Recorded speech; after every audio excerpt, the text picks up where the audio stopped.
तो एक बढ़िया है। अभी ये हुआ है तो एक बार इसको भी पढ़ लेना ठीक रहता है, इसी से जुड़ा हुआ है ना।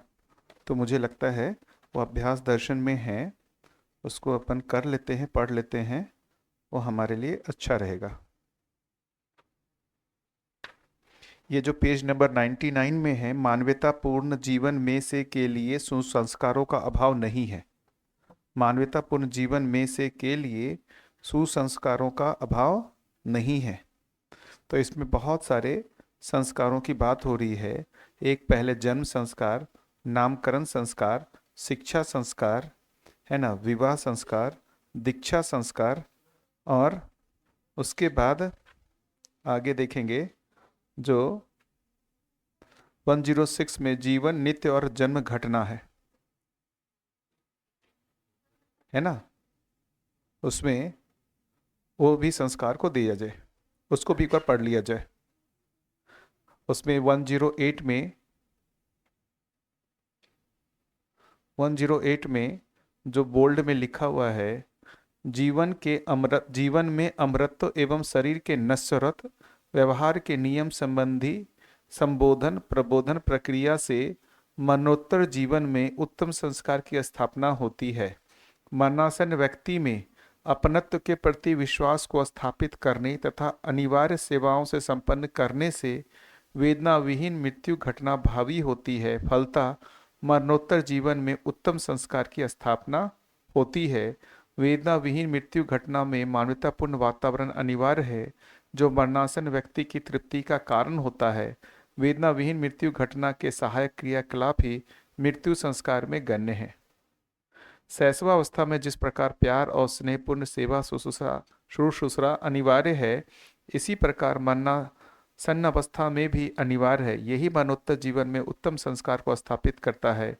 शरीर त्यागने के अनंतर उनके जीवन की चरितार्था, गौरव एवं सम्मानात्मक घटना, व्यक्तित्व, चारित्र्य, स्मरण एवं सद्गुणों का वर्णन किया जाना और मरणोत्तर जीवन में सुसंस्कारों का कारण होता है।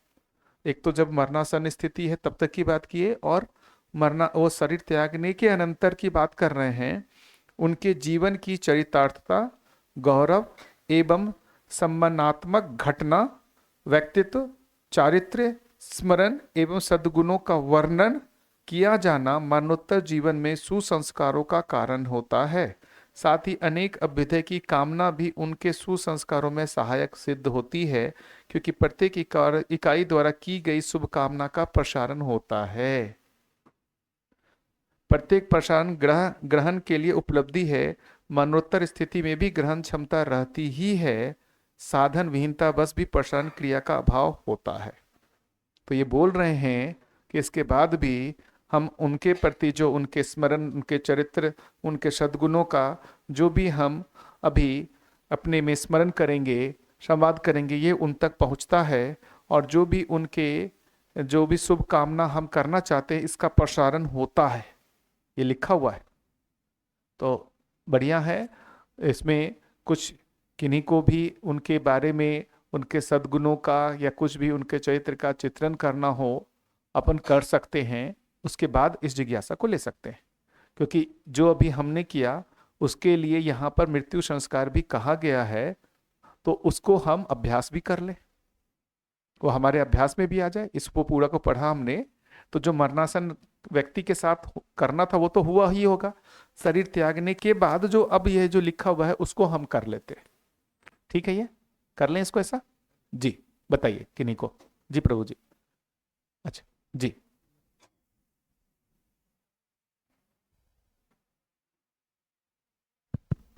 हापुड़ अध्ययन के दौरान मेरी महावीर सिंह जी से भेंट हुई थी, और अभी सोम भैया के साथ पिछले समय रहा तो काफ़ी बातें हुई। तो सोम भैया की जितनी भी यात्रा है, तो मुझे लगता है एक पिता के स्थान पर जितनी अपेक्षाएं रहती है पुत्र के पास से, ऐसा तो सोम भैया ने कुछ किया नहीं, ना कमाया, नौकरी भी उनके अनुरूप नहीं की। पर फिर भी सोम भैया बता रहे थे कि जहाँ भी किसी बड़े समाज में मिलते तो हमेशा सोम भैया की भूरी भूरी प्रशंसा करते कि बेटा बहुत अच्छा निकल आया और बहुत अच्छा काम कर रहा है। तो स्वयं उस मार्ग पर नहीं चलते हुए भी उस मार्ग की प्रशंसा करना वो सोम भाई के लिए एक बड़ा बल है, पारिवारिक बल है। और खेती वगैरह होते हुए भी और सुविधा का पक्ष होते हुए भी सोम भैया जब ये सुख के मार्ग पर चल पड़े, तो मुझे लगता है कि उनके पारिवारिक इस सहाय के बिना भैया का भी आगे बढ़ना मुश्किल होता। नॉर्थ में जितना संपत्ति के लिए है दबाव, उसमें से सोम भैया निकल पाए, तो मुझे लगता है वो महावीर सिंह जी की ही वो एक संबल, मनोबल, सपोर्ट, सहाय ये होगा। तो मेरी प्रार्थना यही है कि ये सहाय आने वाले समय में वो काफ़ी अन्य जीवनों को भी करते रहे। बहुत बढ़िया, धन्यवाद। बहुत बढ़िया, बहुत बढ़िया। जी प्रभु जी।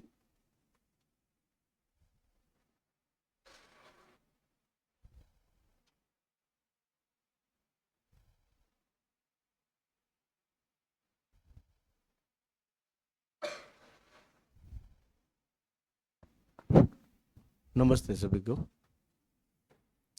2024 के हापुड़ अध्ययन में जब मैं 3 महीने के लिए गया था, तब 4 मित्रों के साथ दूसरे दिन धानोरा में सोम भाई के घर पे जाना हुआ और महावीर सिंह जो उनके पिताश्री है उनको मिलना हुआ। पहली बार मिलने के बाद जो सुरेश भाई ने बताया वही अनुभव हुआ। जैसे हम एंटर हुए तब पता चला कि 4 लोग आ रहे हैं, तो खटिया पे सो रहे थे, बैठे, तुरंत बताया पानी लाओ, कहाँ से आए, क्यों आए, अध्ययन में आए, वो सब पूछा। और जो बताया वो ही सोम भाई के लिए भी उन्होंने बताया, बढ़िया मेरा बेटा काम कर रहा है। तो भाव भी उनके साथ था। 3 बात होने के बाद चाय पिया तो भी उनको ऐसा नहीं लगा कि अभी पूरा पड़ा है। तो वहाँ आम का बगीचा था, जामफल था, तो बोला कि आप ले आओ। हमने ना बोला तो भी मंगवाया, फल धुलवाया, एक डिश में सब प्यार से कटवाया और हमारे साथ उन्हें सबके साथ थोड़ा थोड़ा प्रसाद भी लिया। तो ये स्वागत भाव, निष्ठा और मेहमान को कैसे रखा जाता है, वो हम तो ऐसे सोचते थे कि सौराष्ट्र में है, नहीं, भारत में सभी जगह जहाँ भी जाते हो अच्छे लोग मिलते हैं।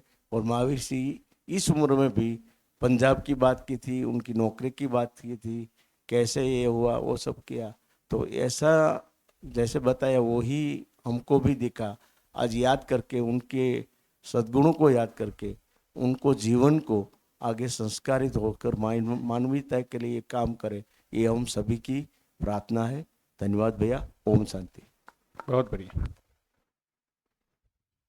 और कोई किन्हीं का उनसे हो मिलना?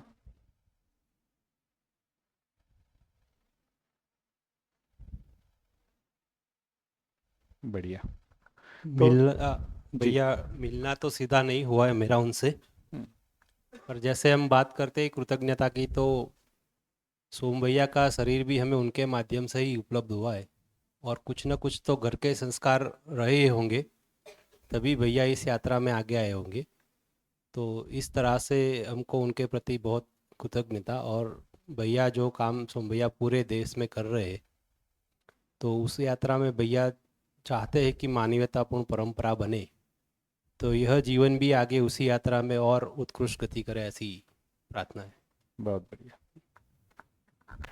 तो एक तो ये जो चैप्टर है ये भी बहुत महत्वपूर्ण है, इसमें सारे संस्कारों की बात रखी हुई है। और इनफैक्ट जो है इसमें ये जो नामकरण संस्कार को भी इन्होंने बहुत महत्वपूर्ण दिया है। तो इसका क्या रोल है, फिर उसके बाद जो जन्म समय में भी संस्कार है और उससे पहले गर्भ संस्कार है, ये सब की बात हुई है। एक बार इसको अपन पढ़ेंगे ही कभी है। तो ये संस्कार की कैसे है, अभी हमारे साथ जो अब हो रहा है वो शिक्षा संस्कार का काम हो रहा है। अभी हमारे साथ जो हो रहा है वो शिक्षा संस्कार काम हो रहा है। ऐसा है नहीं कि शिक्षा पूरी हो गई है। वो जो स्किल वाली थी, पैसे कमाने वाली शिक्षा हो गई। संस्कार, जो संस्कार से जुड़ा वो जो शिक्षा था वो बाकी था, वो हम लोग अभी पूरा कर रहे हैं। तो अब सही अर्थ में हम शिक्षा संस्कार को कर रहे हैं, और उसके बाद जो है अभी दीक्षा संस्कार होना बाकी है। अभी हम कहते हैं दीक्षांत समारोह, लेकिन यदि यहाँ पर देखेंगे तो वो दीक्षांत समारोह नहीं है, शिक्षांत समारोह उसको बोलना चाहिए। शिक्षांत समारोह, दीक्षा का अलग है। दीक्षा जो बोल रहे, दीक्षा संस्कार प्रत्येक मानव के लिए अनिवार्य है। मानव धर्मिता का अनुभव करने के लिए की गई प्रक्रिया, पद्धति व प्रणाली ही दीक्षा है। दीक्षा संस्कार गुणात्मक परिवर्तन की ओर सुस्पष्ट दिशा निर्धारण के संदर्भ में ज्ञातव्य है। ये जो होगा, ये लिखा हुआ है, मानव जीवन जागृति क्रम में अमानवीयता से मानवीयता तथा मानवीयता से अति मानवीयता की ओर है। शिक्षा द्वारा मानवीय अवधारणा को स्थापित किया जाना, शिक्षा द्वारा मानवीय अवधारणा को स्थापित किया जाना, दीक्षा द्वारा अनुभव एवं अति मानवीयता की ओर दृढ़ता एवं गति को प्रस्थापित करना ही इन दोनों संस्कारों की चरितार्थता है। तो शिक्षा द्वारा मानवीयता की अवधारणा, दीक्षा द्वारा अति मानवीयता की ओर दृढ़ता। अभी हम दीक्षा संस्कार नहीं हो रहा है, अभी शिक्षा संस्कार ही हो रहा है हमारा। ठीक है, बढ़िया। तो फिर से वो सब नहीं है, वो अलग तरीके का दीक्षा संस्कार है। जो कहा जा रहा है वो परंपरागत दीक्षा संस्कार की बात नहीं हो रही है यहाँ। ये जो परंपरागत दीक्षा संस्कार बोल रहे हैं, वो यहाँ पर नागराज जी उस दीक्षा संस्कार की बात नहीं कर रहे हैं, उसको अच्छे से समझना पड़ेगा। अभी सम विषम को कर लेते हैं। तो सम विषम मध्यस्थ क्रिया, मन, वृत्ति, चित्त, बुद्धि, आत्मा। इसको मन को नाम दिया गया विषम, वृत्ति को विषम सम,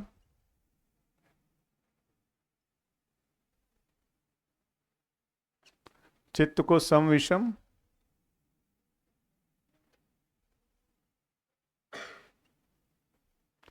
इसको सम मध्यस्थ,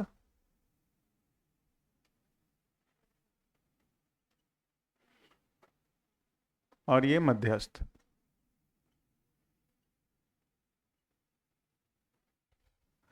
अभी आप देखें, जीवन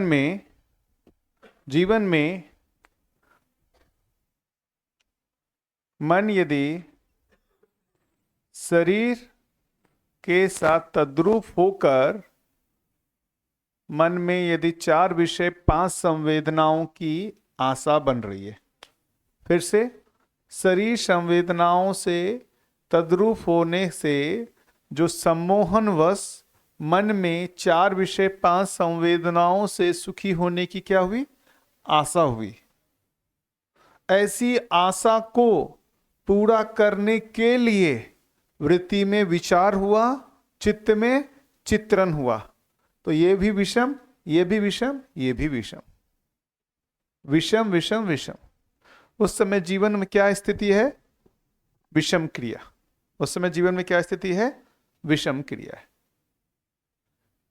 ये बात पकड़ में आ रही। विषम क्रिया का मतलब जीवन में विषम है।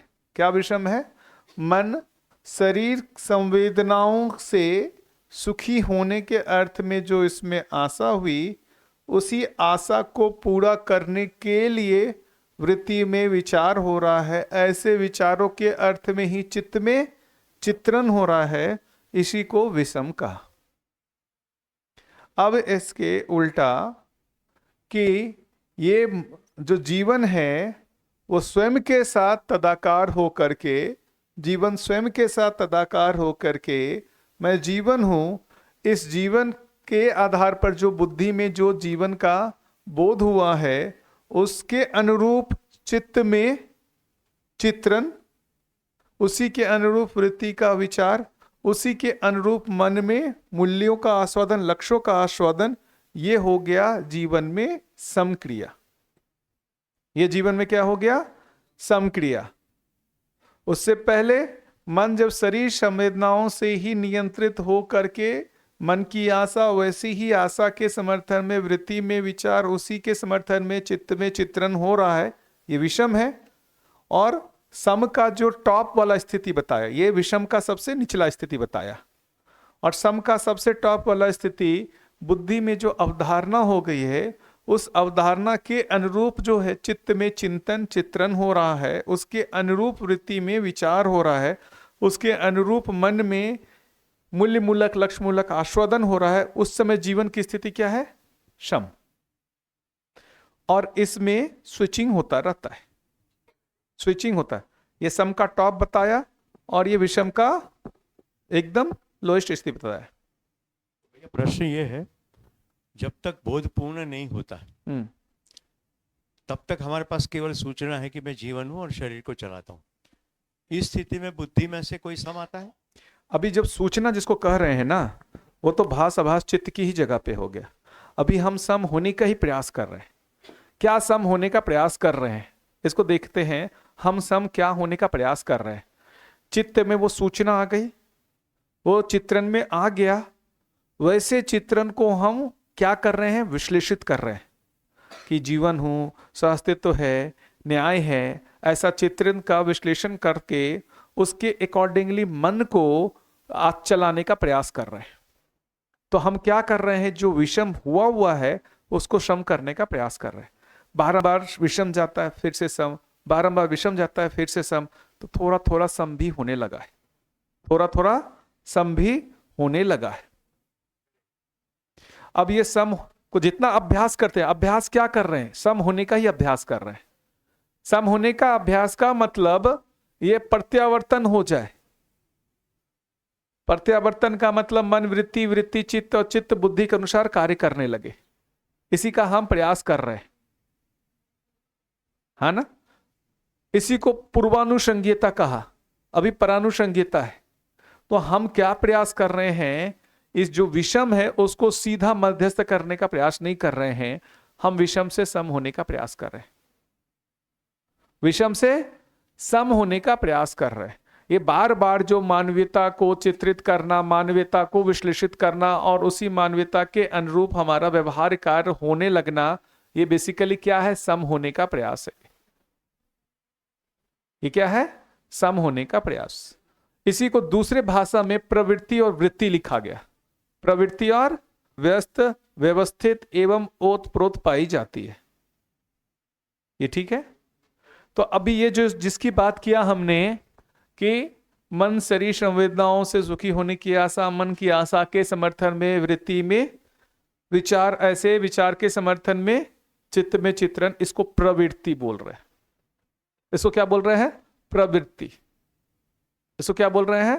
प्रवृत्ति बोल रहे हैं।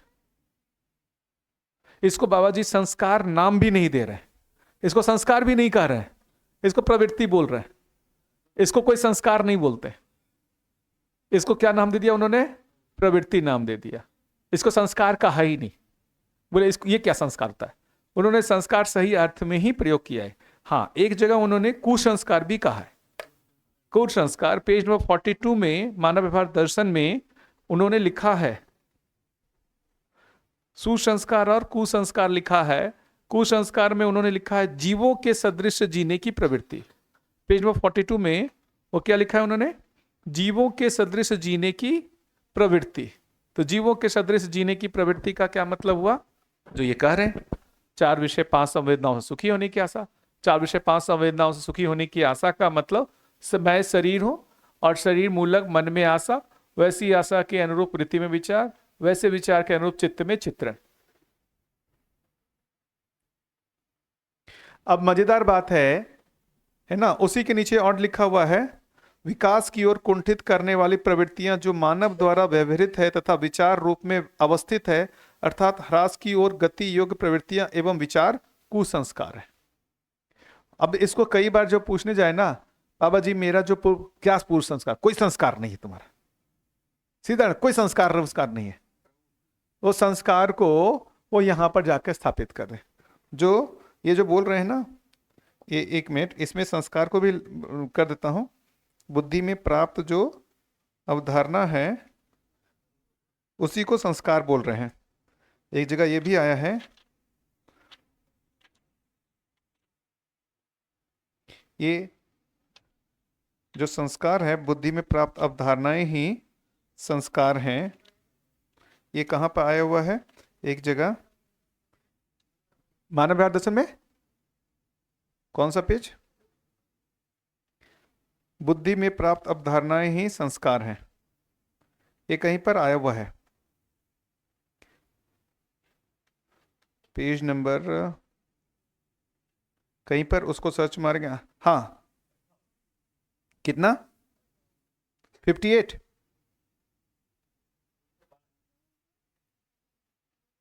पेज नंबर, हाँ हाँ हाँ, पेज नंबर 106। बुद्धि में प्राप्त अनुभवगामी अवधारणाएं, ब्रैकेट में संस्कार लिखा हुआ है। बुद्धि में 106, बुद्धि में प्राप्त अनुभवगामी, बुद्धि में प्राप्त अनुभवगामी अवधारणाएं, ब्रैकेट में संस्कार, क्रम से विचार व क्रिया में अभिव्यक्त होती है और क्रिया से प्राप्त विचार पुनः अनुमान सहित अवधारणा संस्कार में स्थित होते हैं, है ना? अनुभव मूलक बोध ही धारणा, यही संस्कार है। तो अभी जो संस्कार की जो बात कर रहे हैं ना, अभी हम सभी जिस संस्कारों की बात कर रहे हैं, 39 पेज में भी है। हाँ, वो जो लिखा हुआ है, पूर्णता के अर्थ में स्वीकृतियां ही संस्कार है, यही मानव का प्रारब्ध है। प्रमाणित होने के लिए पहले से जो समाधान के अर्थ में प्राप्त है वह संस्कार है। वो 4 परिभाषा लिखा हुआ है।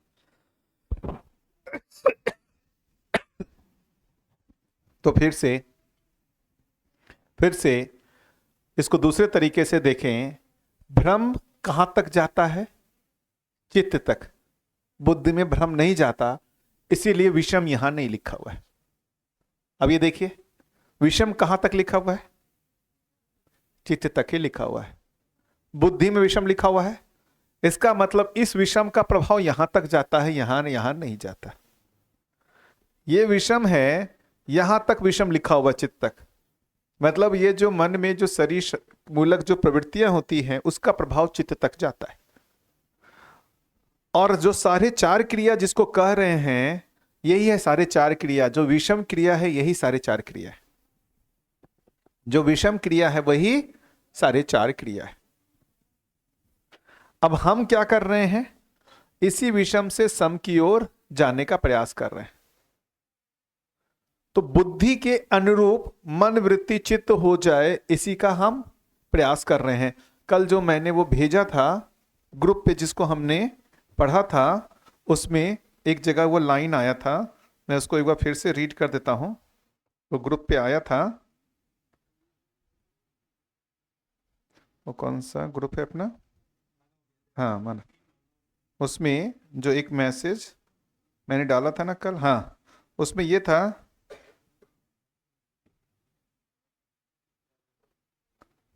ध्यान देने का मतलब है, ध्यान देने का मतलब है बुद्धि के अनुरूप में, ध्यान देने का मतलब है बुद्धि के अनुरूप में मन हो जाना, विचार हो जाना, इच्छा हो जाना। ध्यान देने का मतलब है बुद्धि के अनुरूप में मन हो जाना, विचार हो जाना, इच्छा हो जाना। बुद्धि के अनुरूप में मन का, विचार का, इच्छा का हो जाना ही ध्यान देने का मतलब है। ये लिखा हुआ है। तो सारी सतर्कता किस चीज के लिए? सतर्कता ये विषम से सम प्रधान होने के लिए सतर्कता। जो विषम का अभ्यास हुआ है, यही हमारा प्रारब्ध है। सतर्कता छूटेगा, वो विषम में जाएगा ही जाएगा। विषम का पुराना अभ्यास बना हुआ है, तो इसलिए सम का अभ्यास छूटेगा तो वो विषम होगा ही होगा। तो बारंबार इस चित्त में हमने क्या किया? चित्रित किया है इसको, है ना? और इसको चित्रित करके जब हम इस चित्रण के अनुरूप वृत्ति का और मन को करने का प्रयास कर रहे हैं, तो हम सम होने का अभ्यास कर रहे हैं, सम हुआ नहीं है। सम होने का अभ्यास कर रहे हैं, सम हुआ नहीं है। हाँ, नाटक के अंदर एक प्रॉम्प्टिंग की टेक्नोलॉजी है। हम्म, जो स्टेज पर जो कलाकार है उसके कान में एक मशीन है, तो पीछे से कोई डायलॉग बोलता रहता है तो वो बोल देता है। हाँ मुझे एनालॉगी बैठती है कि नहीं मुझे नहीं मालूम, लेकिन आप जो कह रहे हैं कि चित्रित है, हाँ, तो मन के स्तर पर काम करते समय पीछे से प्रॉम्प्टिंग आए कि भाई ठहर जाइए, प्रिय हित लाभ में हो रहा है, उसके बदले न्याय धर्म सत्य की ओर देख, यही ऐसा ही हो रहा है। यही अभ्यास है, यही सतर्कता है। ठीक है। तो ये जो ध्वनि जो दे रहा है, ये ध्वनि हमको ये जो है स्मरण से आने लगे, यही सतर्कता है। ये ध्वनि अपने अंदर से बारंबार आने लगे, देखो जा रहा है प्रिय हित लाभ न्याय धर्म सत्य करो, देखो वो ध्वनि कैसे आएगी, बारंबार पुस्तक पठन से। वो जो ध्वनि बोल रहे हैं, वो ध्वनि आने का उपाय क्या है, ये शास्त्राभ्यास। ये शास्त्राभ्यास के माध्यम से जो वो प्रॉम्प्ट आ रहा है ना, वो प्रॉम्प्ट हमको आता है। ये शास्त्राभ्यास छोड़ते हैं, वो जो आ रहा है वहां से ना प्रॉम्प्ट आना बंद हो जाता है। ये बात पकड़ में आ रही है? वो अंदर की आवाज क्या है, वो विषम, वो कहां अंदर की आवाज आएगी? यहां से अंदर की आवाज आएगी, हमारे अंदर है ही नहीं, कहां से अंदर की आवाज आएगी? हम ध्यान देंगे तो वो क्या आएगा, विषम को देखो, विषम को देखने से वो सम नहीं होता। सब विषम को देखने मात्र से वो सम नहीं होता, सम को समझने से, सम का अभ्यास करने से वो सम होता है, विषम छूट जाता है। विषम को छोड़ने का अभ्यास करने से सम नहीं होता, सम को समझने से, सम में होने का अभ्यास करने से विषम छूट जाता है। विषम को छोड़ने का अभ्यास नहीं करना है, मन पर ध्यान देके वो शरीर मूलक ना हो, इसका अभ्यास नहीं करना है। शरीर संवेदनाओं को देखने का अभ्यास करने की जगह हम सम से युक्त होने का अभ्यास करें। इसलिए बार बार मानवीयता मानवीयता मानवीयता, सम का मतलब मानवीयता। जो ये मानवीयता से जो परिपूर्ण जो भी स्थिति है, स्वभाव है, विषय है, दृष्टि है, इसको बारंबार चित्रित करते रहना, उसी का अब चित्रित होगा तो विचार होगा ही होगा। चित्रित होगा कैसे? जैसे ही पढ़ने लगते हैं चित्रित होने लगता है, जैसे ही पढ़ने लगते हैं चित्रित होने लगता है। इसको पढ़ना छोड़ते हैं, दूसरा चित्रित होने लगता है। जैसे ही इसको पढ़ते यही चित्रित होता है, यही चित्रित होता है, इसी का विचार आता है। तो बाबा जी बोल क्या रहे हैं, ये इसी बारंबार इसको शास्त्राध्ययन करने से ही हम में वो सम प्रारंभ होगा। इसको छोड़ेंगे, वो समझ के जगह वापस विषम में जाएगा। इसलिए बोल रहे हैं आंखियां मूंदने से कुछ नहीं हो रहा है, आंखियां मूंदने से कुछ नहीं हो रहा है, वापस विषम में ही जा रहे हो। अब वो विषम में से निद्रा, आंख मूंदो नींद ही आएगा, चले गए विषम में।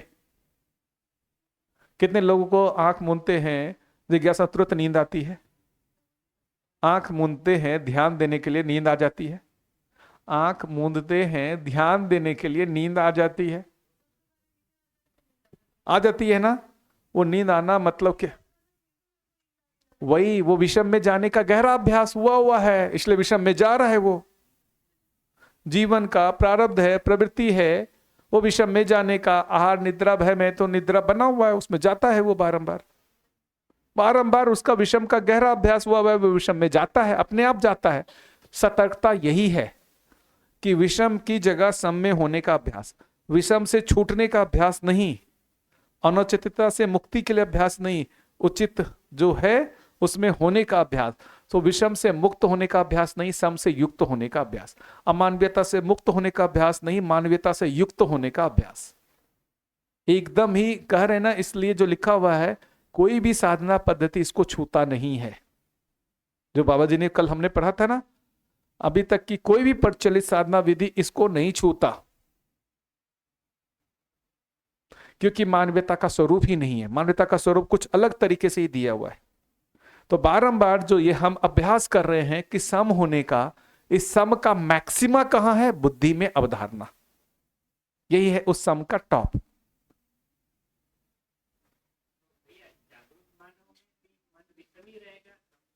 नहीं, वही तो कह रहे हैं ना। अब वो ये विषम क्या बोल रहे हैं? विषम बोल रहे हैं जब ये इस विधि से चल रहा है तब विषम। ये अपने आप में सम नहीं हो सकता, सम तो यहां से होगा। इसमें मन में अपना कुछ नहीं है, वो मिनिमम वृत्ति के प्रभाव में ही उसमें मूल्य मूलक लक्ष्य मूलक आस्वादन होगा। सम होने की क्षमता वृत्ति चित्त बुद्धि में है, मन में सम होने की क्षमता नहीं है। जानवरों में कोई दिखता है सम? सम की कोई क्रिया दिखती है? नहीं दिखती है। मानव में क्यों दिखती है? क्योंकि मानव में वृत्ति और चित्त क्रियाशील हो गया।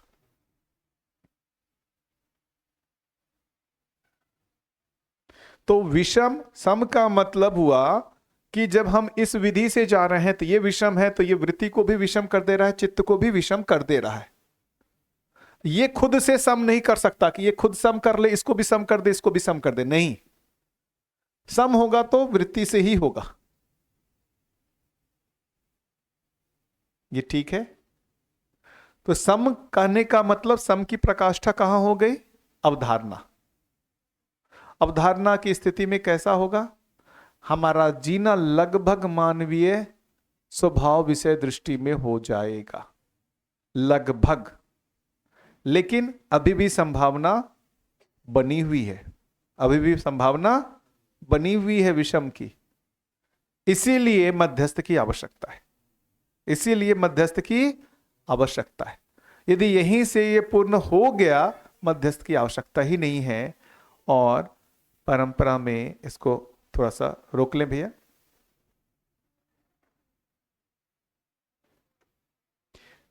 पहुंचेंगे, अपने को भी लगेगा कि मध्यस्थ हो गया है। अभी ही लगता है, अभी ही लोगों को लगता है दर्शन में। सम तो छोड़िए, जहां चित्रण हो जाता है और उस चित्रण जैसा लगता है, उस चित्रण को ही अवधारणा मान ले रहे हैं। अभी सम का टॉप होने पर उसको मध्यस्थ नहीं मान रहे हैं, अभी ये आंशिकता में सम को ही मान ले रहे हैं कि पूर्ण सम हो गया। सम का जो आंशिकता हुआ है उसी को अवधारणा मान ले रहे हैं, उसी को अवधारणा मान ले रहे हैं। ये बात पकड़ में आ रही है? चित्त में जो चित्रण हुआ, उस चित्रण के अनुरूप हमारा ऐसा अलाइनमेंट होने लगा, तो हमको ये दिखने लगेगा। क्या दिखने लगेगा? हमारा सम पूरा हो चुका है, अवधारणा हो चुका है। तो अभी बहुत सारे जो दिक्कत हो रहे हैं कि लोगों को लग रहा है मुझे अवधारणा हो गया है ना। अनुभव की घोषणा एक दो लोगों ने किया, उनको तो लोगों ने निपटा दिया, अनुभव को तो निपटा दिया, तो लोग निपट करके अब अवधारणा की स्थिति में, उसको भी निपटाने में लगे हुए हैं ही। इसलिए भाषाभास, अब भाषाभास में क्या निपटाएंगे, इतना का तो अधिकार देंगे ना। भाषाभास में लोग जो है दया कर देते हैं। अब ये महत्वपूर्ण भाग है, ये सम्मोहन की जगह बनी ही रहती है। थोड़ा सा भी सम होता है, थोड़ा सा भी सम होता है, हम उसको पूर्ण सम मान लेते हैं। ये है। तो ये जो सम हो रहा है वो एक अभी हो क्या रहा है? अभी हम क्यों नहीं बोल रहे हैं? अभी विषम दिखता है, फिर थोड़ा देर सम दिखता है, तो थोड़े समय ध्यान में रहे, लगता है सब बढ़िया हो गया, एकदम अलाइनमेंट हो गया है, सारा अलाइनमेंट हो गया है, एकदम सम विचार है, कोई नेगेटिव थॉट नहीं है, नेगेटिव चित्रण नहीं है। ऐसा होता है ध्यान में। उस समय लगता है काम हो गया, उस समय लगता है काम हो गया। फिर जैसे ही ध्यान से बाहर आते हैं, तुरंत गुस्सा आता है, तुरंत क्रोध आता है, अरे यार नहीं हुआ है, अभी अलाइनमेंट नहीं हुआ है, विषम है। लेकिन धीरे धीरे ये स्थिर भी तो होगा, स्थिर भी तो होगा। एक लेवल की स्थिरता आ जाएगी तो आपको ये लगेगा कि सम हो गया है। और उसके लिए आप प्रयास क्या करोगे? जो ऐसे लोगों के बीच में रहने का प्रयास करेंगे जो आपके सम से प्रभावित रहते हैं, जो आपके सम से प्रभावित रहते हैं। आपको लगेगा मेरा सम पूरा हो गया। ऐसे लोगों को आने ही नहीं देंगे। जो आपके सम से प्रभावित नहीं होते हैं वो आपको ध्यान दिलाते हैं आप विषम हो, तो आपको क्या होता है? अब छटपटाहट होती है। तो क्या करो? वैसे लोगों से दूरी बना लो। तो जिनके बीच में हमारे सम की पुष्टि होती है, हम उन्हीं के साथ जीने लगते हैं। सम्मोहन ये सभी हैं। हम ऐसा अपना घेरा बना लेते हैं जो हमारे सब, अच्छा कुछ तो सम हुआ है, ये भी ना नकारा जाए कि नहीं हुआ है। जो वातावरण उनको स्वीकार रहा है इसका मतलब सम हुआ है, वही सम हुआ है, लेकिन कितना हुआ है ये स्पष्टता नहीं है। सम हुआ है ना। चित्त कुछ जो है, ये चित्त जो है मन वृत्ति चित्त से जो है नियंत्रित हुआ है, मन वृत्ति चित्त संयत हुआ है, मन वृत्ति चित्त संयत हुआ है, लेकिन उसी को अवधारणा मान लेते। तो जैसे ही थोड़ा सा भी ये 4 विषय 5 संवेदनाओं पे नियंत्रण आता है, आदमी को सबसे पहला अभिमान आता है कि मैं वहां पहुंच गया। 4 विषय 5 संवेदनाओं पे जैसे ही क्या होता है, संयत होने लगता है, वो अभिमान आता है। अच्छा, वो संयत तो मैंने बहुत लोगों में देखा है जो एक लोकेशना के अर्थ में भी ना ये 4 विषय 5 संवेदनाएं संयत होते हुए मैंने देखी है। सो रोक लीजिए, ये बड़े बड़े नेता और ये सब जो दिखते हैं, दोनों ही आकलन करना जरूरी है। हम अवमूल्यन भी ना कर लें, अधिमूल्यन भी ना कर लें। सही श्रेष्ठता को पहचानना भी आवश्यक है। हम अब क्या है, बहुत अवमूल्यन भी कर देते हैं, देखो पूरा हिप्नोटाइज हो गया, सम्मोहित हो गया। नहीं, ये है श्रेष्ठता है, ये जो है शरीर संवेदनाएं संयत हुई हैं, है ना, उस अर्थ में वो जागृति क्रम में आगे हैं, लेकिन जो उसको वो अवधारणा मान रहे हैं वो नहीं है। उसका प्रमाण है न्याय प्रमाणित नहीं हो पा रहा है, न्याय प्रमाणित नहीं हो पा रहा है, सहअस्तित्व प्रमाणित नहीं हो पा रहा है। इसका मतलब अवधारणा अभी नहीं बना है। मेरे को तो ऐसा अनुमान बनता है अवधारणा की स्थिति में न्याय प्रमाणित होने लगेगा, धीरता वीरता उदारता दिखने लगेगा। क्या लगता है, ये अनुमान ठीक लगता है? यदि ये दिख रहा है कि शरीर संवेदनाएं मात्र संयत है ना, लेकिन सहअस्तित्व प्रमाणित नहीं हो रहा है, इसका मतलब कुछ तो मामला गड़बड़ है, कुछ तो मामला गड़बड़ है। तो अब जब हम ये जर्नी तय कर रहे हैं, ये जो सम तक, उसमें हमको हमेशा सतर्क रहना पड़ेगा, ये सम को मध्यस्थ ना मान ले। इसी को कहा अहंकार। परंपरा में जिसको अहंकार कह रहे हैं, यह भी कह रहे हैं कि क्या हो रहा है कि बुद्धि क्षुब्ध मानव अपने ज्ञान को श्रेष्ठ, मतलब अपने अवधारणा को ही अनुभव मान ले रहा है। बुद्धि क्षुब्ध मानव अपने ज्ञान को श्रेष्ठ का मतलब अपने अवधारणा को ही अनुभव मान ले रहा है। उससे पहले वृत्ति चित्त क्षुब्ध अपने तर्क को श्रेष्ठ का मतलब अपने चित्रण को ही अवधारणा मान ले रहा है। दोनों संभावना है, अपने चित्रण को ही अवधारणा मान ले रहा है, अपने चित्रण को ही अनुभव मान ले रहा है। उसका क्या प्रमाण है? उसको नहीं दिखेगा लेकिन दूसरों को दिखेगा, उसको नहीं दिखेगा लेकिन दूसरों को दिखता है कि नहीं है, उस अवधारणा के अनुरूप उसका व्यवहार नहीं है, लेकिन वो सम्मोहित रहना चाहता है। तो वो जो आपके सम्मोहन को तोड़ना चाहेगा वो उससे दूरी बनाएगा, वो उससे दूरी बनाएगा। वो उन्हीं लोगों के बीच में घिरा रहना चाहता है जो उनके सम्मोहन को पुष्ट करते हैं। तो बाबा जी खुल के बोलते थे, हम अनुभव संपन्न हूं, प्रमाणित हूं, आप में से कोई भी हमको जांच के देख सकता है। खुला ऐसा कॉन्फिडेंस, आप में से कोई भी हमको जांच के देख सकता है। वो सिर्फ ऐसा कुछ नहीं है कि अपना एक घेरा बनाए वही आपको जांचेंगे, सबके लिए खुला कर दिया। ऐसा सुना ही होगा, आप में से कोई भी हमको जांच के देख सकता है। जो भी जांचने देखने गया स्वीकार लिया, सब भी जो गए सभी स्वीकारे। मैंने तो अपने सामने नहीं देखा कि जिसने अस्वीकारा प्रमाण को, सभी ने स्वीकारा। और यदि लोग नकार रहे हैं तो सतर्क हो जाना चाहिए, नहीं है प्रमाण, नहीं है प्रमाण। नागराज जी को तो मैंने देखा सभी ने स्वीकारा, नागराज जी को मैंने देखा सभी ने स्वीकारा। ये ठीक है। तो ये मध्यस्थ होने का मतलब आत्मा के अनुरूप हमारा बुद्धि, बुद्धि के अनुरूप चित्त, चित्त के अनुरूप वृत्ति, वृत्ति के अनुरूप मन, ये एक बार हुआ ना परमानेंट हो गया। ये एक बार आत्मा के अनुरूप जैसे ही हुआ, वो एक बार के लिए नहीं हुआ, निरंतर के लिए हो गया। तो भैया मेरा प्रश्न ये है कि अभी हमारे पास सूचना आ गई, हाँ, क्रमशः अस्तित्व में शब्द के अनुरूप वस्तु देखने का प्रयत्न कर रहे हैं, तो बोध पूरा होता है, तो फिर आत्मा में क्या ऐसा है? मेरा वहीं पर पिन फंसा हुआ है। मध्यस्थ क्रिया ऐसी क्या क्रिया है? क्योंकि बुद्धि, चित्त, वृत्ति, मन तक तो परफेक्ट तर्क बैठ जाता है, तो आत्मा में ऐसी कौन सी क्रिया हो रही है जो बुद्धि को आप्लावित करती रहती है, ऐसा बोल रहे हैं? उसको लिए भी अभ्यास दर्शन, अभ्यास दर्शन पेज नंबर 164, पेज नंबर 164, उसमें जो लिखा हुआ नीचे, चिदानंद, आत्मानंद एवं ब्रह्मानंद ही परम अवधि उपलब्धि है लिखा हुआ।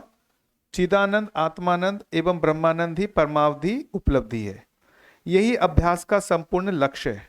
चिदानंद का प्रधान लक्षण अभय है। चिदानंद का प्रधान लक्षण अभय है। यही सजगता सतर्कता की सर्वोच्च उपलब्धि है। यही सजगता सतर्कता की सर्वोच्च उपलब्धि है। तो जो हम सतर्कता का अभ्यास कर रहे हैं, उसकी ये सर्वोच्च उपलब्धि है। ये सब क्रिया पूर्णता के द्योतक हैं। इसका प्रत्यक्ष रूप ही सामाजिकता है। अभाव के अभाव में ही चिदानंदानुभूति होती है। चिदानंद का आधार समाधान ही है। क्रिया पूर्णता में समाधान स्वभाव सिद्धि है। विधिवत अभ्यास की प्रथम उपलब्धि चिदानंद है। विधिवत अभ्यास की प्रथम उपलब्धि चिदानंद है। चिदानंद ही पूर्ण सामाजिकता को प्रकट करता है, अथवा चिदानंद की उपलब्धि पूर्ण सामाजिकता है। पूर्ण सामाजिकता का मतलब मानवीयता। चिदानंद के बिना अथवा चिदानंद में अनुगमन के बिना सामाजिकता की अभिव्यक्ति नहीं है, अथवा सामाजिकता का सार्वभौम होना संभव नहीं है। आत्मानंद जीवन में एक महोपलब्धि है। एक बोला परम अवधि उपलब्धि, एक महान उपलब्धि है। यह प्रत्यावर्तन सिद्धि है। आत्मानंद प्रत्यावर्तन का प्रधान लक्षण है।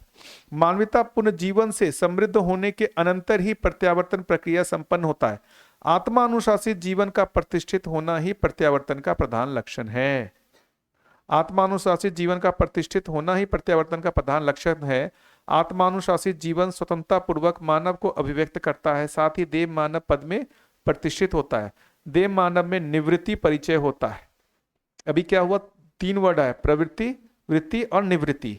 तो वो उस पेज में जो हम लोग पढ़ रहे थे, पेज नंबर 11 में ना, पेज नंबर 11 में, उसमें क्या लिखा था? प्रवृत्तियां भोगों के उपलक्ष्य में, वृत्तियां सामाजिकता की सीमा में, वृत्तियां सामाजिकता मतलब मानवीयता की सीमा में, एवं निवृत्तियां अनुभव में व्यवस्थित एवं ओतप्रोत पाई जाती है।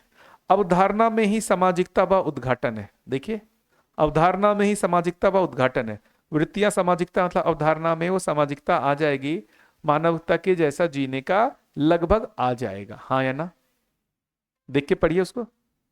और वही स्थिति बोल रहे हैं चिदानंद, वही स्थिति बोल रहे हैं चिदानंद। उसके बाद आगे बोल रहे हैं कि आत्मानुशासित जीवन, फिर आत्मानुशासित जीवन स्वतंत्रता पूर्वक मानवता को अभिव्यक्त करता है, साथ ही देव मानव पद में प्रतिष्ठित होता है। प्रत्यावर्तन के अंदर ही मध्यस्थ जीवन स्थापित होता है। अभी तक मध्यस्थ जीवन स्थापित नहीं हुआ है, अब जाकर के हो रहा है। अब जाकर के मध्यस्थ जीवन स्थापित हो रहा है। देव मानव में निवृत्ति परिचय होता है। देव मानव निवृत्ति परिचय होता है। प्रत्यावर्तन के अनंतर ही मध्यस्थ जीवन स्थापित होता है। यह स्वतंत्रता का प्रधान कारण है। मानव स्वतंत्रता के लिए अनादिकाल से प्रतीक्षा रक्त है। प्रत्यावर्तन के अनंतर स्वभावता मानव स्वतंत्र होता है। यही देव मानव पद है। देव मानव अन्य मानव के लिए मार्गदर्शक होता है। प्रत्यावर्तन के अनंतर ही आत्मा से बुद्धि, बुद्धि से चित्त, चित्त से वृत्ति, वृत्ति से मन अनुशासित होता है। मन से मेधस, मेधस से इंद्रिय व्यापार संपन्न होता है। इस पद्धति से आत्मा अनुशासित जीवन प्रकट होता है। यही है मध्यस्थ क्रिया का जहां पर वो प्रारंभ हो। वहां पर नहीं हो रहा है। क्या चीज नहीं हो रहा है? तो अब बता देते हैं क्या चीज नहीं हो रहा है। अनुभव दर्शन है। अनुभव दर्शन कि क्या चीज जो बाकी रह जाता है, जो चीज बाकी रह जाता है वो ये है कि बुद्धि में अवधारणा होने के बाद भी क्या चीज बाकी रह गया जिसके लिए मध्यस्थ की जगह है, वो है अब ब्रह्म जिज्ञासा है। ये है ब्रह्म जिज्ञासा का जगह। मानवीयता से संपन्न हो गया, अवधारणा की स्थिति बन गई है, लेकिन ब्रह्म को लेकर अभी भी स्पष्टता नहीं है। ब्रह्म को लेकर अभी भी स्पष्टता नहीं है। अब ब्रह्म जिज्ञासा है। अब वो कौन सी स्थिति है? वो अवधारणा की स्थिति है। अब हम जो है ब्रह्म जिज्ञासा कर ही नहीं सकते। करके देख लीजिए, चित्त बार बार डाइवर्ट होगा। चित्त बार बार डाइवर्ट होगा किसमें? किसी दूसरी चीजों में। नहीं होता है तो अभी 5 मिनट अब ब्रह्म जिज्ञासा करके देख लीजिए ना, कितना देर तक ब्रह्म जिज्ञासा रहता है। रहेगा ब्रह्म जिज्ञासा? मैंने कोशिश किया, मेरे को जब स्टार्टिंग में आया था 2010-11 में, बाबा जी के पास रहता था, मेरे को लगता था यही लास्ट है, इसी पर मारा जाए, पकड़ा जाए तो इसी को पकड़ा जाए, पूरा पकड़ में आ जाएगा। पूरा समय बैठ करके अब ब्रह्म जिज्ञासा है। पूरे दर्शन में जो सबसे अच्छी लाइन मुझे लगती थी यही लगती थी, अब ब्रह्म जिज्ञासा है, अब ब्रह्म जिज्ञासा। पूरे समय ब्रह्म के लिए जिज्ञासा करने का पूरे समय के लिए लगता था अलाइंड हो भी गया है। फिर जैसे ही कुछ व्यवहार हो पूरा डिस्टर्ब, मन वृत्ति चित्त क्षुब्ध, किसी ने कुछ व्यवहार किया, कुछ हुआ, अब मेरे अंदर नेगेटिविटी आ गई। तो मेरे को यह समझ में आ गया, इस चित्त के साथ ब्रह्म जिज्ञासा नहीं हो सकता। इस मन वृत्ति चित्त के साथ ब्रह्म जिज्ञासा नहीं हो सकता है। अब झक मार करके अभी जीवन के जो मन वृत्ति चित्त को उसके योग्य बना रहा हूं कि जब ये ब्रह्म जिज्ञासा करने योग्य हो जाए। पहले खूब कोशिश करके देख लिया, खूब हाथ पांव मारा, सीधा जो अंतिम है उसी को उपलब्ध किया जाए, वो प्राप्त हुआ तो बाकी सब प्राप्त हो ही गए। उसी के लिए कोशिश किया। ये मेरे को समझ में नहीं आ रहा था कि ये नहीं हो सकता। एक मिनिमम लेवल के चित्त शुद्धि के बिना आप ब्रह्म जिज्ञासा कर ही नहीं सकते। वो बाबा जी की थी स्थिति, अब ब्रह्म जिज्ञासा है। बाबा जी, ये ब्रह्म सत्य जगत मिथ्या कैसे? अब आप पहचान सकते हैं कि बाबा जी किस जगह पर थे जब वो साधना करने आए थे, और हम अभी किस जगह पर हैं। हमको कंपेयर नहीं करना चाहिए। वो ब्रह्म जिज्ञासा की जगह पर थे। आप उनकी स्थिति को समझ पा रहे हैं? बाबा जी जब अमरकंटक साधना करने आए हैं, उनकी हाइट पकड़ में आ रही है आपको? वो ब्रह्म जिज्ञासा के लिए आए हैं। वो ब्रह्म सत्य जगत मिथ्या कैसे, वो ब्रह्म जिज्ञासा के लिए आए थे। क्यों आप आए? क्योंकि वो मानवीयता से संपन्न थे। उनको सड़ आवेश परेशान नहीं कर रहे थे, उनको अमानवीयता परेशान नहीं कर रहे थे। वो जो भी परंपरागत विधि से वो मानवीयता से संपन्न थे। आज के दिन भी आप देखने जाएंगे तो स्वधन स्वनारी स्वपुरुष दयापुन कार्य व्यवहार में ही जीते थे। स्वधन स्वनारी स्वपुरुष दयापुन कार्य व्यवहार में ही जीते थे। किसी के साथ कभी जो है वो उनका कोई झगड़ा, कोई वो हुआ हो, कभी नहीं।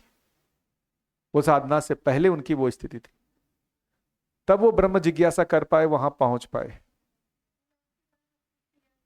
और क्या, मानवीयता से संपन्न। क्लियर का मतलब मानवीयता से संपन्न थे। अरे अब आप सोचो ना, वो 18 घंटे आदमी ध्यान लगा पा रहे हैं, इसका मतलब उनको जीवन का पहले से पता है ना। मैं तो कोशिश किया हूं पुराने घर में बैठ करके, अरे 1 घंटे का ही ध्यान लग जाए, नहीं लगता है। मेरे को वही लगता है वो 18 घंटे का ध्यान कर कैसे पाते थे यार। मैं भी 30 साल का होकर के आ गया हूं यार, मैं भी उसी घर में हूं जिस घर में उनको हुआ है।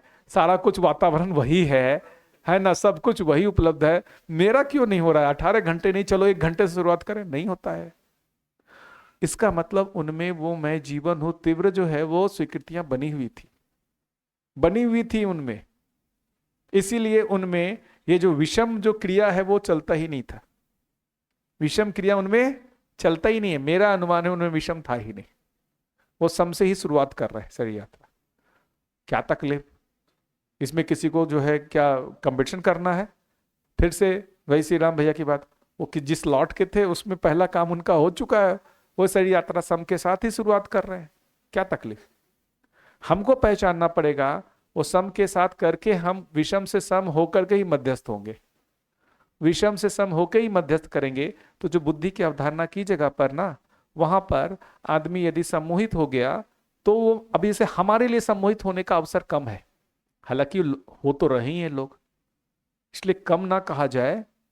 ये स्पष्टता जो बात कर रहे हैं ना, वो स्वयं में देखना पड़ेगा कि ये ब्रह्म है, ये जो व्यापक वस्तु है, जो मैं हूं, उसमें लेकर के कोई शंका तो नहीं है।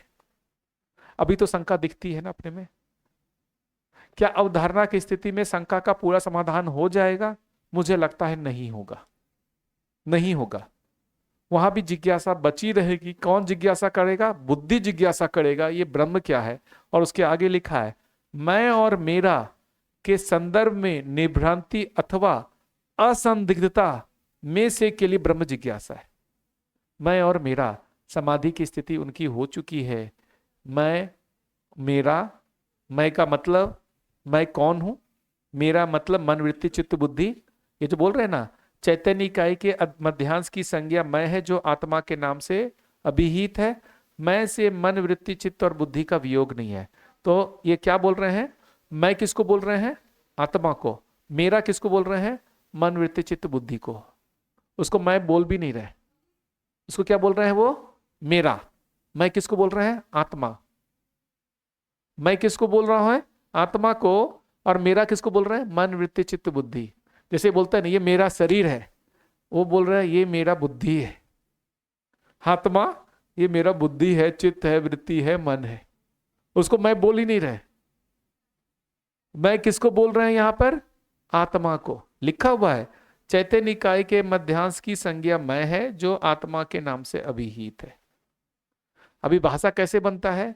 ये मेरा शरीर है, कैसे बोल रहा हूं? क्योंकि इस शरीर को मैं नियंत्रित करता हूं। मेरा मोबाइल है, ये कैसे बोलता हूं? ये मोबाइल मेरे नियंत्रण में है। मैं आपके मोबाइल को अपना क्यों नहीं बोलूंगा? क्योंकि वो मोबाइल मेरे नियंत्रण में नहीं है, इसलिए वो मेरा नहीं है। मेरा घर ये क्यों है? क्योंकि मेरा घर मेरे नियंत्रण में है, मैं उसको आवश्यकता अनुसार उपयोग करता हूं, इसलिए वो मेरा है। आप नहीं कर सकते, इसलिए वो आपका नहीं है। इसी अर्थ में मन वृत्ति चित्त बुद्धि को मैं अपने अनुसार प्रयोग करता हूं। कौन? आत्मा। इसलिए वो मेरा है, इसलिए वो मेरा है। मैं आत्मा हूं। मैं क्या हूं? आत्मा हूं। मैं मन वृत्ति चित्त बुद्धि को अपने अनुसार उपयोग करता हूं, इसलिए ये मेरा है। अभी तो क्या होता है? अभी मैं कहीं अभी भ्रमित, मैं मन होता हूं, कभी मन, मैं कहाँ होता? मन, कभी चित्त। ऐसा मैं क्या हो रहा है? इधर उधर हो रहा है। ये मैं की स्थिरता कहां पर जाकर के है? आत्मा में ही है। तो वहां पर भी ये ब्रह्म को लेकर के और आत्मा को लेकर के वो पूरी तरीके से कंफ्यूजन दूर नहीं हुआ है। इसीलिए लिखा हुआ है, मैं और मेरा के संदर्भ में निभ्रांति अथवा असंदिग्धता में से के लिए ब्रह्म जिज्ञासा है। इसीलिए मध्यस्थ क्रिया के लिए क्या है? अनुमान है। तो जब तक हमारे पास ये इंफॉर्मेशन नहीं था, तब तक तो मुश्किल था कि हम इसको ही मान लेते कि ये ब्रह्म ज्ञान है। अभी भी है ना, अभी भी ब्रह्म तो सबको दिखता ही है। कितने लोगों को ब्रह्म दिखता है? एक कोई, अच्छा ब्रह्म नहीं, कोई एक ऐसी वस्तु जो हर जगह व्याप्त है, असीम है, सब में पारगामी है, दिखता है ना? कहां से दिख रहा है? कहां से दिख रहा है? चित्त से, बुद्धि से, आत्मा से। कहां से दिख रहा है? मन से ही दिख जा रहा है ना? ठीक है, मन से ही दिया। आ रहा हूं भैया, मन से। अभी पूछते हैं, किसी से पूछा, बोलते हैं देखो ये दिखता है कि नहीं? बीच में दिखता है, यही तो ब्रह्म है। तो ये आंखों से ही दिख जा रहा है ब्रह्म। आप जो बोल रहे हैं गलत नहीं है। ये जो आप जो बोल रहे हैं वो गलत नहीं है। ये जो दिख रहा है खाली जगह, ये जो मन से दिख रहा है, इसी आधार पर चित्त चित्रित कर लेता है कि ये सब जगह व्याप्त है। ये जो बोल रहे हैं मन से जो दिख रहा है, इसी को आप चित्त में प्रोजेक्ट कर रहे हो। वही, इसी को तो पापा भी बोल रहे हैं कि ये जो दिख रहा है, इसी को चित्त क्या कर ले रहा है? एक्स्ट्रापोलेट कर ले रहा है, चित्रित करके इसको हर जगह देख ले रहा है। हाँ यार, ये तो असीम है। वो यहां से धरती से बाहर निकल के सूरज, चांद, तारे, अनंत ताराओं को देख ले रहा है। हाँ, ये वस्तु तो हर जगह है। तो हमको ये भी दिखता है, सूर्य भी दिखते हैं, चांद भी दिखते हैं, सारे तारे भी दिखते हैं, और वो आंखों से दिख रहा है। इतना फैलाव तो दिख ही रहा है, इतने फैलाव को और एक्सटेंड करने की जरूरत है। तो जो आंखों से इतना फैलाव दिख रहा है, उसी को हम और एक्स्ट्रापोलेट कर लेते हैं, वो चित्त में हमको दिख जाता है। तो मन के माध्यम से ही चित्त में वो चित्रित हो पा रहा है। मन के माध्यम से ही वो चित्त में चित्रित हो पा रहा है। इसी के लिए लिखा है अमानव को भी ब्रह्म भासता है। ये जो लिखा हुआ है कहाँ पे लिखा हुआ है? अभ्यास दर्शन में ही लिखा हुआ है कि इसी में लिखा हुआ है? नहीं, यहां पे लिखा हुआ है कि अमानव को भी ब्रह्म भासता है।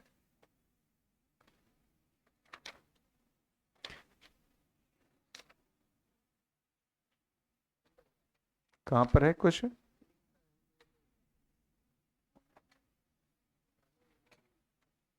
कहीं पर है ना? किस पे?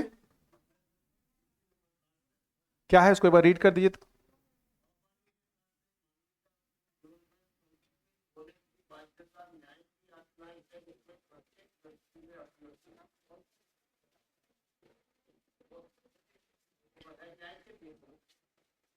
हाँ नहीं नहीं, इसमें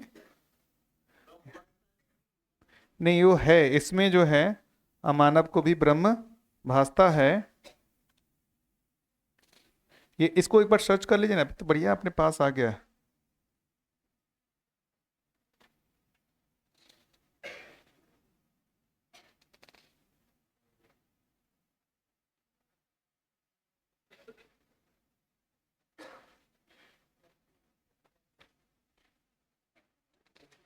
मिला क्या? हाँ, पेज नंबर 14 में, नहीं अनुभव दर्शन में, दिव्य मानव, देव मानव और मानवतापूर्ण मानव ब्रह्मानुभूति संपन्न है और अमानव में भी ब्रह्म भासता है। अमानव में भी ब्रह्म भासता है, यही बोल रहे हैं। अब अभी ये जो दिख गया, ये जो भास हो रहा है, इसी को हम मान ले अनुभव। ब्रह्म तो दिख गया, ब्रह्म दिख गया, इसको मान सकते हैं, भास को ही अनुभव मान सकते हैं। क्या दिखेगा इससे ज्यादा? इससे ज्यादा क्या दिखेगा? जो अभी हमको चित्त में से दिखा, मन के माध्यम से चित्त में होते हुए हमको जो दिख गया, इससे ज्यादा क्या दिखेगा? दिखेगा। इसलिए बोल रहे हैं कि हमारे लिए क्या है? भास को ही अनुभव मान लेना, आभास को ही अनुभव मान लेना, आभास को अवधारणा मान लेना। बहुत पॉसिबिलिटी है, बहुत सारे कॉम्बिनेशन है ना जीवन में सम्मोहित होने के। जी, तो क्या ये कुछ मैं रख पाया?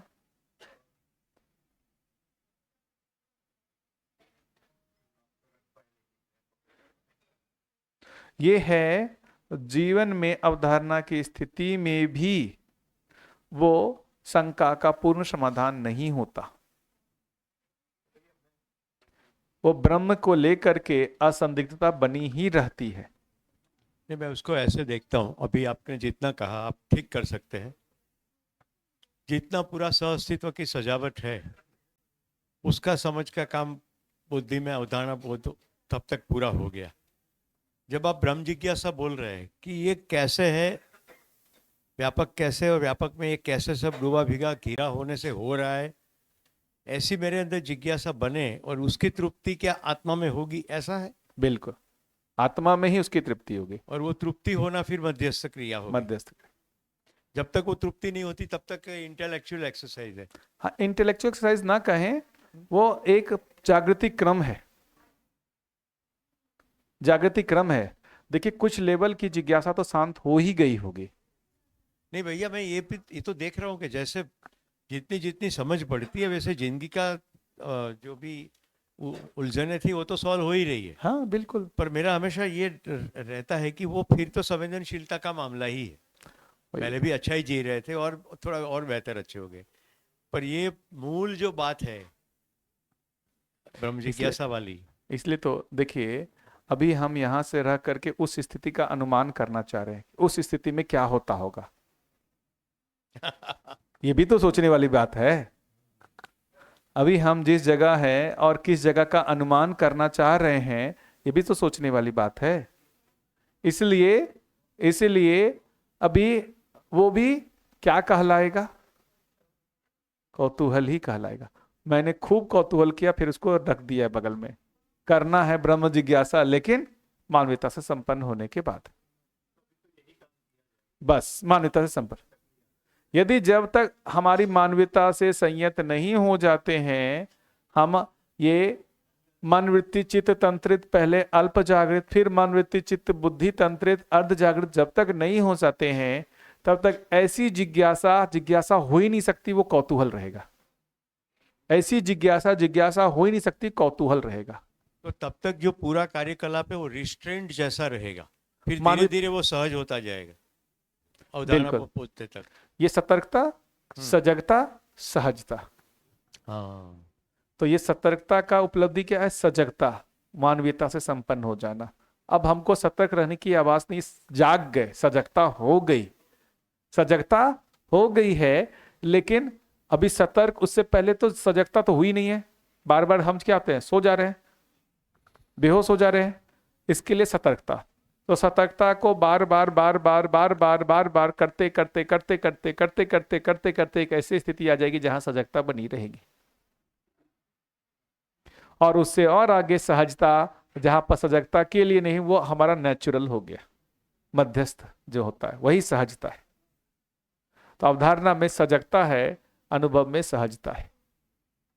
तो एक सिंपल एनालॉजी उससे पूछता हूँ। जैसे मैं साइकिल चलाने की कोशिश करता हूँ, जिंदगी के बदले साइकिल चला रहा हूँ, तो गियर कंट्रोल घंटी ये सब बैलेंस करते करते एक समय ऐसा हो जाता है कि मुझे साइकिल का अनुभव हो जाता है, फिर मैं साइकिल के ऊपर सहजता से खेल करता हूँ। ये संवेदनशीलता का दायरा हो गया। वैसा ही लगभग इधर में देख सकते हैं। वैसे- मानवीयता जो है उसको वो अभी करते- बार बार सतर्कता ढंग से कर रहे हैं, ऐसा करते करते करते मानवीयता हमारे जो है उसमें हाथ में आ गया। जैसा चाहो आवश्यकता अनुसार उस मानवीयता को हम अभिव्यक्त करते रहते हैं, धन्यवाद भैया, प्रणाम। है ना? तृप्ति हो गई। बढ़िया, बहुत बढ़िया जी। एक भैया का है, एक दीदी का है, एक बार पहले भैया से सुन लेते हैं, फिर उसके बाद ब्रेक ले लेंगे। जी भैया, तो आपने अभी 1-2 दिन पहले भी ध्यान आकर्षण कराया था कि नागराज जी कहाँ से जिज्ञासा लेके आ रहे हैं। तो मुझे ऐसा ध्यान जा रहा है कि कर्म दर्शन में जो अमानव, मानव, अतिमानव, फिर गोस्थलीय, भूस्थलीय और करके जो टेबल बनाया है, तो मेरा तो ऐसा ध्यान जा रहा है कि वो ऑलरेडी वो देवात्मा वाले स्टेज में है, और देवात्मा जो एक ब्रह्मांड में विचरण करते हैं, तो वहाँ से फिर यहाँ आके इस धरती के ऊपर वो काम कर रहे हैं, ऐसा मेरा तो ध्यान जा रहा है भैया। ऐसा, इसको अब रोक लीजिए भैया, अब जरूरत नहीं है अब।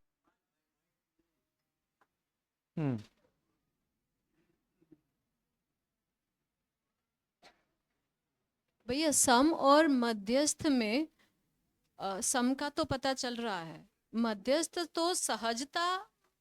अभी छोड़ दिया, कौतूहल है, सम के लिए जिज्ञासा है, उसी को पकड़ा जाए। सम के लिए जिज्ञासा है, मध्यस्थ के लिए है एक बार अनुभव दर्शन पढ़ लें, वो कौतूहल शांत हो जाएगा। 2-4 बार पढ़ेंगे वो कौतूहल शांत हो जाएगा। मैं ऐसा वो नहीं कर रहा हूं दीदी, आप जो मुझसे पूछ रही है ना, मेरी औकात से बाहर की चीज है, कहां से मैं बोलूं मैं? अरे अपनी औकात की भी तो बात बताऊं ना।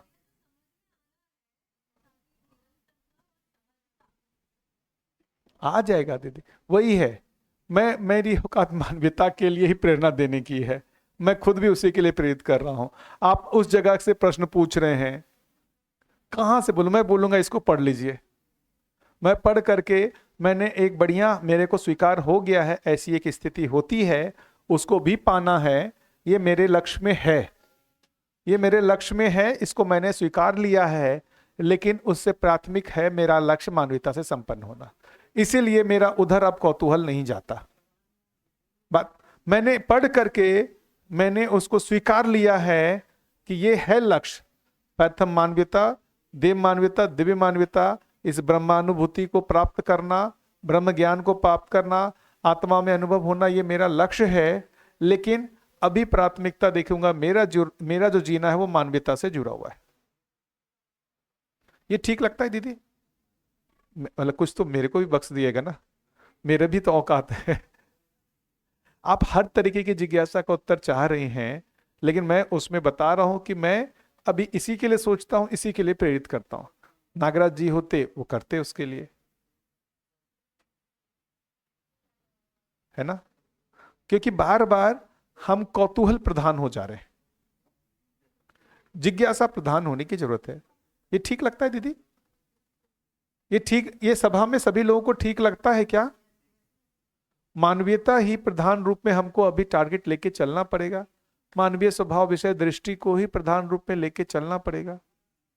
और ये जो है ये ठीक है, जो आप उत्तर चाह रहे हैं पुस्तक पढ़ने पर ना, वो एक लेवल की तर्क की तृप्ति हो जाएगी। मेरा जो अनुमान है वो आपके प्रश्न नहीं रहेंगे, इसमें लिखा हुआ है सारा कुछ, जितना मुझे बताना था वो मैंने बता दिया। अब ब्रह्म जिज्ञासा है, ये स्थिति आती ही है अवधारणा के समय पे, और उस समय जो है फिर वो जीवन में आत्मबोध और ब्रह्मानुभूति, दो चीज बोलते हैं। अवधारणा के अनंतर ही दो चीजों के लिए जिज्ञासा हो जाती है। ये जो मानव व्यवहार दर्शन में जो लिखा हुआ है ना, अवधारणा के अनंतर क्या क्या होना बाकी रहता है? आत्मबोध और ब्रह्मानुभूति। फिर से दो वर्ड, क्या है अवधारणा के अनंतर क्या क्या बाकी है? आत्मबोध और ब्रह्मानुभूति। आत्मबोध का मतलब बुद्धि अपने से श्रेष्ठ आत्मा को पहचान ले, और आत्मा जो है वो जो व्यापकता को अनुभूत हो जाए। ये दो प्रोसेस अभी भी बाकी रहता है। अवधारणा की स्थिति के बाद जो दो काम बचा रहता है, क्या क्या बचा रहता है? आत्मबोध की स्थिति, जहां बुद्धि आत्मा को पहचान ले, अपने से श्रेष्ठ क्रिया को पहचान ले, और आत्मा व्यापकता को अनुभूत कर ले। तो ये दो चीज, ब्रह्मानुभूति और आत्मबोध, है ना। आत्मबोध को ही स्वबोध बोल रहे हैं, आत्मबोध को ही स्वबोध बोल रहे हैं। वो बाकी रहता है तो वो बाद में कर ले, पहले अवधारणा तक तो पहुंच जाए, फिर आत्मबोध और ब्रह्मानुभूति के लिए जिज्ञासा होगी, उसको भी कर लेंगे। आया ना? ठीक है, रोक ले दीदी। आपका बताइए, अभी भी कुछ हो तो? ऐसा तो नहीं है मैंने चुप करा दिया? ठीक है, यही सम्मानजनक लगा दीदी, इसलिए बोला।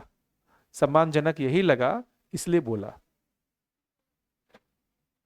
रोक ले, ब्रेक कर ले, है ना? ठीक है।